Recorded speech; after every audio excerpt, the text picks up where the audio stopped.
नमस्कार साथियों, आज हम बात करेंगे इंपॉर्टेंट टॉपिक पे पोलैंड के बारे में। जी हाँ, पोलैंड का भी वीडियो बनाए काफ़ी टाइम हो गया, नई अपडेट आई है तो बताएंगे। पोलैंड देगा 1 लाख जॉब, कुछ नए वीज़ा नियम भी बदले हैं। 3 सालों में पैसा 20 lakh work permit visa Poland दे चुका है। इसका मतलब पोलैंड भारतीयों के साथ में दूसरे देशों के साथ में भारत को भी वीज़ा दे रहा है।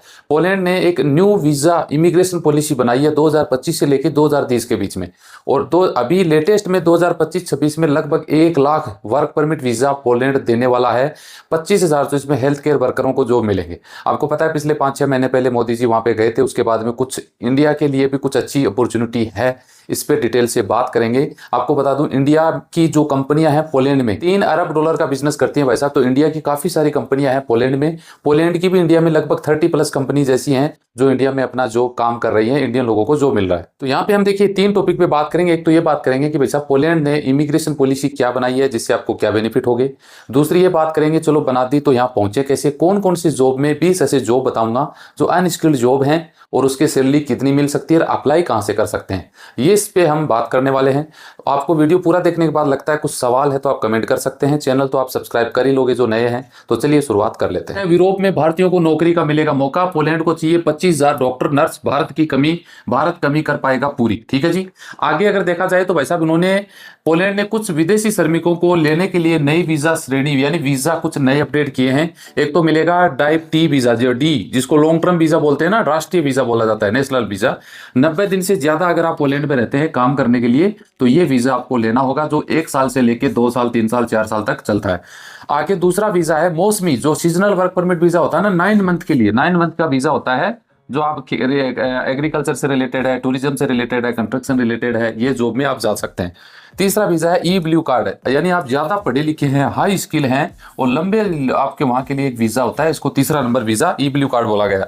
आगे चौथे नंबर पे है अस्थायी निवास परमिट वीजा। नौकरी की पेशकश या बिजनेस आप करते हैं वहां के लिए 3 साल का आपको वीजा मिल सकता है। एक होता है बिजनेस वीजा, अगर आप पोलैंड में बिजनेस करना चाहते हैं तो वीजा मिलेगा। अब ये वीजा देख सकते हैं 1 2 3 4 5 प्रकार के वीजा तो हालांकि पहले भी थे, लेकिन इसमें कुछ अपग्रेडेशन उन्होंने किया है। 2025 से लेकर 2030 तक उन्होंने टारगेट रखा है। भैया हमारी अच्छी इमिग्रेशन पॉलिसी की वजह से हमें अच्छे बंदों की जरूरत है। देखिए पॉलिसी में नियम क्या बदला भाई साहब, पहले बता दूं। पहले पोलैंड में क्या होता था कि भाई साहब वर्क परमिट वीजा ऐसे ही मिल जाते थे, खरीदने होते थे। 500,000 डॉलर में उधर से लिया, इधर से 5-6 लाख ले लिए और वहां पे आप पहुंच गए तो आपको कोई काम नहीं मिलता था या फिर आपको सप्लाई में दे दिया जाता था। अब ऐसा नहीं है। अब भाई साहब कंपनी टू कंपनी, यानी जिस कंपनी का वीजा है उसी में आप जॉब कर सकोगे। आप मन मर्जी आपका नहीं चलेगा। और जो आपको वीजा खरीद के फिर बोल देते वहां पहुंचने के बाद हमारे पास तो कोई काम नहीं, आप अपने स्तर पे देखो, उनके लिए बहुत अच्छी सरकार ने ये पहल की है, कानून बनाया है कि जो वीजा देगा ना उसकी पूरी जिम्मेदारी होगी कि वो आपको काम भी दे। वरना पोलैंड में बड़ी दिक्कत थी कि यहाँ पे आप 5-7 लाख रुपए देख के चले जाते, उधर पता लगता है कि आपको जॉब नहीं मिल रहा है। जिसने स्पॉन्सर किया वो बोलता है मेरे पास कोई जॉब नहीं है, बाहर काम करो, तो फिर आपको बड़ी प्रॉब्लम होती थी। वीजा फीस उन्होंने बढ़ाई है। ये वीजा फीस बढ़ाई, आप सोचोगे कितना बढ़ाई है भाई साहब, 80 यूरो। पहले कम थी, 60 यूरो के करीब थी, अभी 80 यूरो कर दिया है। मात्र 80 यूरो का कितना बनता है आप समझ लो, 7-8 हजार रुपए बनता है।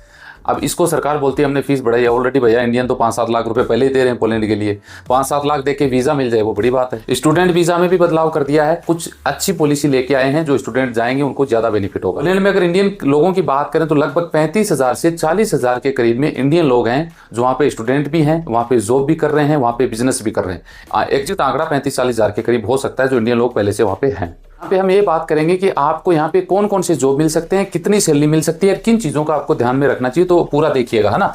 देख सकते हैं नीचे पोलैंड में 20 अनस्किल्ड जॉब हैं, उनकी लगभग एवरेज सैलरी यहाँ पे दी गई है। ये सैलरी काम के घंटे, कंपनी और लोकेशन के आधार पे थोड़ी अलग हो सकती है, ध्यान रखिएगा, ठीक है जी। फैक्ट्री वर्कर में अगर आप काम करते हैं फैक्ट्री के अंदर तो सैलरी आपको 600 यूरो से 900 यूरो मिल सकती है। वेयर हाउस में जॉब करते हैं तो आपको सैलरी 700 से 1000 यूरो मिल सकती है। कंस्ट्रक्शन हेल्पर का अगर काम करते हैं तो ये सैलरी आपको 700 यूरो से 1000 यूरो मिल सकती है। सफाई कर्मी भी सैलरी यही है, 600 से 800 है। पैकिंग स्टाफ में सैलरी है 650 से 900 सैलरी है। लोडर अनलोडर की देख सकते हैं सैलरी यही है। फूड प्रोसेसिंग है, खेत में मजदूर जो काम होता है वही काम कर सकते हैं। फिश पैकिंग वर्कर जो होते हैं ना, फिश पैकिंग का जॉब, ये कार वॉशर है। प्लास्टिक फैक्ट्री में जॉब है, गार्डनर प्लांट हेल्पर है, किचन हेल्पर है ना, हाउस कीपिंग है। और डिलीवरी हेल्पर है, और वुड फैक्ट्री वर्कर है सैलरी, और पेपर कार्डबोर्ड फैक्ट्री में वर्कर जो काम करते हैं ना उनकी सैलरी 650 से 900 है।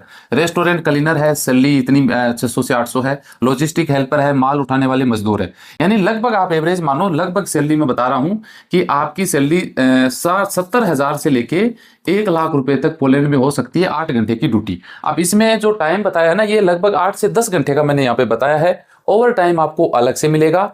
रहने का खर्च, कई कंपनियां रहने और खाने की सुविधा देती है जिससे खर्च आपका कम होता है। भाषा की जरूरत, अनस्किल्ड जॉब में पोलिश लैंग्वेज की जरूरत नहीं पड़ती है, नॉर्मल लैंग्वेज में काम चल जाता है। तो ये चीजें आपको क्लियर होगी भैया। पोलैंड में 70,000 से लेकर लाख रुपए सैलरी आराम से मिल जाती है, लेकिन 1 लाख रुपए तक लोग वहां पे बचा लेते हैं, इतना मुझे पता है। ये बात समझ में आई। इसमें अप्लाई करने के 2 तरीके हो सकते हैं, एक कर सकते हैं ऑनलाइन, एक कर सकते हैं ऑफलाइन। ऑफलाइन में आपके पास लिमिटेड ऑप्शन होते हैं। कोई एजेंट, अगर 2-4 एजेंट ऐसे होते हैं, मैन पावर अच्छी ऑफिस जो आपका काम करवा सकें 5-7 लाख रुपए लेके, तो वहां से आप करवा सकते हैं। वो एक लिमिटेड ऑप्शन होता है। दूसरा होता है कि अनलिमिटेड, जिसमें ऑनलाइन बोला जाता है। ऑनलाइन में कोई चार्ज नहीं लगता, बस आपको टाइम देना पड़ता है, आपको माथापच्ची करनी पड़ती है, आपको थोड़ा अपना दिमाग ज्यादा लगाना पड़ता है। इस पर अगर बात करें तो देख सकते हैं नीचे दिए गए लिंक पे जाके आप सीधे वेबसाइट पर नौकरी के लिए आवेदन कर सकते हैं। ये 20 वेबसाइट है, कितनी है 20 वेबसाइट है जो मैंने सर्च करके आप लोगों के साथ शेयर कर रहा हूं।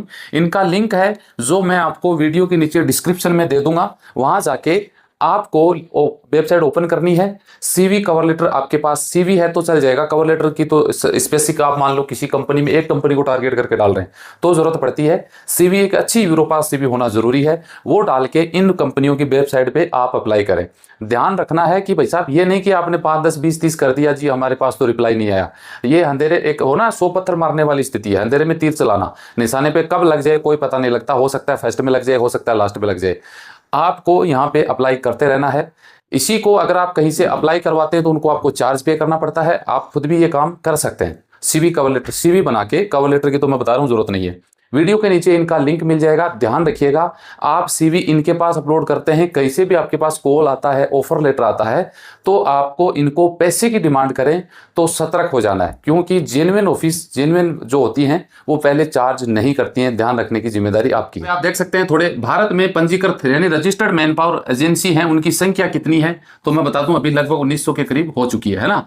13 दिसंबर 2024 को लोकसभा में प्रस्तुत जानकारी के अनुसार देश भर में रजिस्टर्ड जो है ना कंसल्टेंसी है, भर्ती एजेंसी है, वो उसकी बात करूं, मिनिस्ट्री ऑफ एक्सटर्नल अफेयर्स, ये लिखा होना जरूरी है जो जेन्युइन होगा। भर्ती एजेंसियों के माध्यम से आप अप्लाई कर सकते हैं। मान्यता प्राप्त ऑफिसों की आपको पहचान करनी पड़ेगी। आप एमईए की वहां पे रजिस्टर्ड होगी, उसी से आपको अप्लाई करना है। एजेंसी से भी संपर्क कर सकते हैं जो एजेंसी आप ऐसा कुछ काम करती हैं। आपको डॉक्यूमेंट आपको तैयार रखने हैं, जैसे आपका रिज्यूम, सीवी हो गया, एजुकेशन का हो गया, वर्क परमिट है, आपका वर्क एक्सपीरियंस है, पासपोर्ट है, कोई डॉक्यूमेंट तैयार रखना। एप्लीकेशन प्रक्रिया आपको एजेंसी के जो बताते हैं या तो वो करें या फिर आप कर सकते हैं। ध्यान ये रखना है किसी भी एजेंसी को अग्रिम भुगतान न करें। सभी वित्तीय लेन देन अनुबंधों को सावधानी पूर्वक पढ़े और समझे, उसके बाद करें। भारत में पोलैंड के दूतावास का भाई साहब ये एड्रेस है इनका, ये आपको एड्रेस दिख रहा होगा। सुबह 9 बजे से शाम को 5 बजे तक है इनकी ये वेबसाइट है। ध्यानपूर्वक महत्वपूर्ण सुझाव मेरी तरफ से आपको यह है, फर्जी एजेंसियों से बचें, केवल रजिस्टर्ड और विश्वसनीय एजेंसियों के साथ ही काम करें। सरकारी संस्थानों का उपयोग करें। एमईए की वेबसाइट या अन्य अधिकारी से जानकारी प्राप्त करें। कानूनी प्रक्रियाओं का पालन करें। सभी वीजा, वर्क परमिट को सही तरीके से पूरा करें। तो कहने का मतलब है, जाना सब चाहते हैं, प्रोसेस बहुत मुश्किल होता है। जो पढ़े लिखे होते हैं, जिनको कंप्यूटर का नॉलेज होता है, जो इन चीज़ों में एक्सपर्ट होते हैं, वो तो ट्राई करके अपना काम करवा लेते हैं। बाकी इस काम के मामले में भैया 90% लोग फेल हो जाते हैं। कोशिश तो सब करते हैं। मेरे पास लोगों से फोन बात आती है, सर मैं अप्लाई किया, मेरे पास ऑफर लेटर आया, ये आया, बाद में ऑफर लेटर को पता लगता है भाई साहब वो तो फेक निकला। अब यार किसके अंदर घुस के देखे हैं कौन सही है कौन गलत है? वो तो देखिए, आपके पेट में प्रॉब्लम है तो डॉक्टर के पास जाओगे तब तो पता लग जाएगा। अब घर बैठे आप अनुमान लगा रहे हो कि यार कोई दिक्कत नहीं है, चल जाएगा, तो फिर बड़ी दिक्कत हो सकती है। सेम कंडीशन ये भी है आपके साथ, किसी भी देश की आप वीजा अप्लाई करते हैं। कुछ ऑफिस भी हैं, मैन पावर है जो आपका काम करवा सकती हैं। वीजा टाइम बहुत लगता है। पोलैंड, माल्टा का 7-8 महीना का टाइम लग जाता है, 5-7 लाख रुपए का खर्चा हो जाता है। ये भी लोग करने के लिए तैयार हैं, लेकिन फिर भी वीजा बड़ा मुश्किल होता है, अपॉइंटमेंट में दिक्कत आती है। तो थोड़ा सा गौर करें फिर अप्लाई करें, क्योंकि सावधानी हटी तो दुर्घटना घटी, जिसकी रिस्पॉन्सिबिलिटी आपको खुद को ही भोगनी पड़ेगी। क्या आप सोचते हैं? कमेंट करके बताइए। मिलते हैं नेक्स्ट वीडियो में अच्छी जानकारी के साथ। जय हिंद, जय भारत।